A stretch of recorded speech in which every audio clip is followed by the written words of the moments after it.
In Aurora, police were strongly criticized for their handling of the Elijah McClain investigation. 2 years ago, police arrested McClain and he died in their custody. But an outside investigation found officers tried to cover up exactly what happened. Our Jennifer Kowaleski takes a closer look at that report's findings.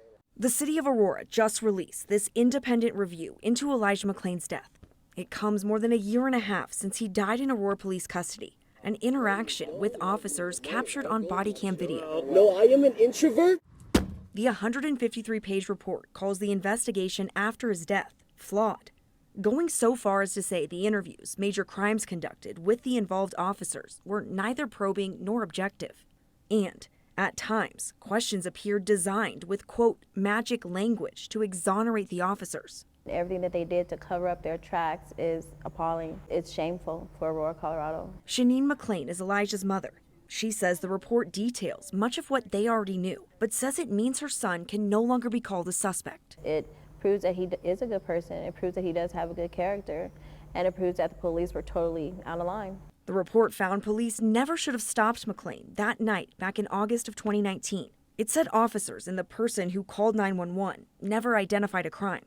But seconds after police arrived, they used force on McClain. Now let go of me. Attempting 2 carotid holds.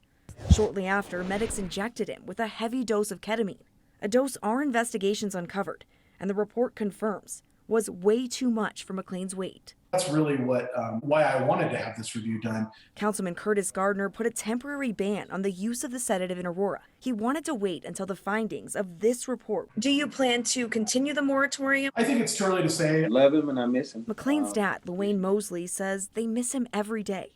He and his attorney, Mari Newman, say they hope someone is held accountable for his son's death. Will eventually lead to not just the termination of the officers and medics who murdered Elijah McClain, but criminal indictments. Happy that somebody else sees that they got a problem in Aurora.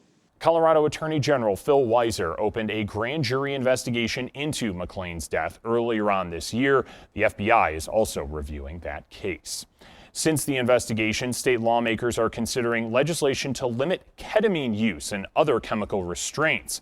The bill would clearly define how ketamine and other sedatives can be used, so they're only allowed in emergency situations when medics can monitor the vital signs of the individual and weigh them to ensure accurate dosage. The bill's sponsor says using sedatives like ketamine can't be used so liberally, especially if police and medical officials don't take the time to weigh people.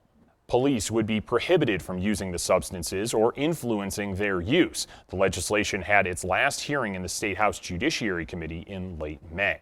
State lawmakers are also considering legislation to change the use of force among police officers. As Denver 7's Megan Lopez explains, the changes presented in 3 bills would not only change use of force, it would also require the courts to know what the officer's record has been if something happens.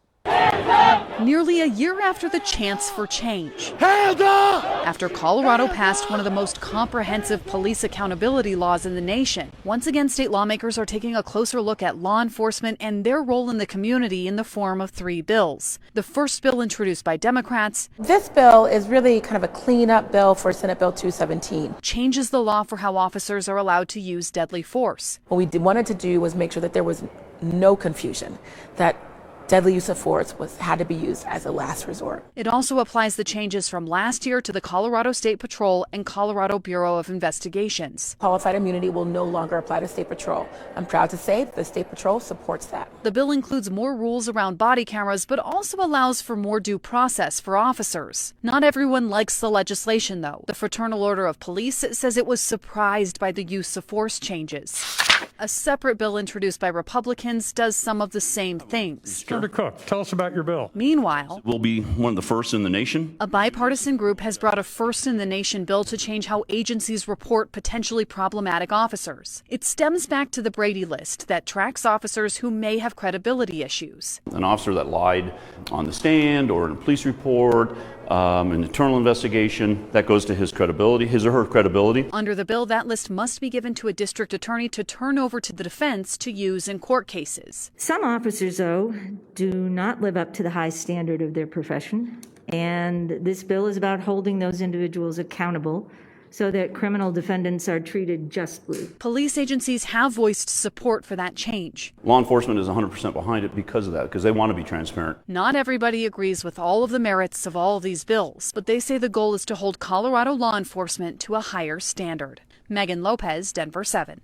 Of course, there are more initiatives in the works to change policing and the criminal justice system here in Colorado. But while the Derek Chauvin verdict was a positive step forward for advocates, experts say there's still a long way to go. I hope that folks don't see this verdict as an opportunity to be complacent or to assume that things are now done. Whether or not law enforcement or individuals with a gun need to be the first responders in all cases. Sometimes we need social workers, psychologists, to deal with individuals that really need more mental health help.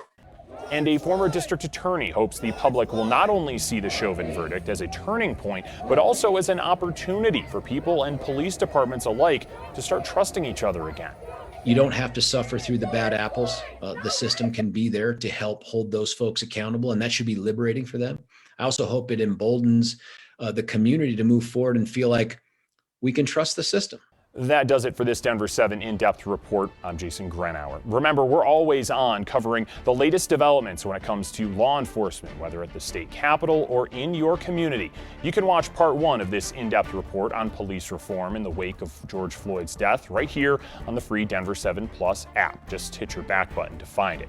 You can also find all of the stories that we've covered on this report on our website, thedenverchannel.com.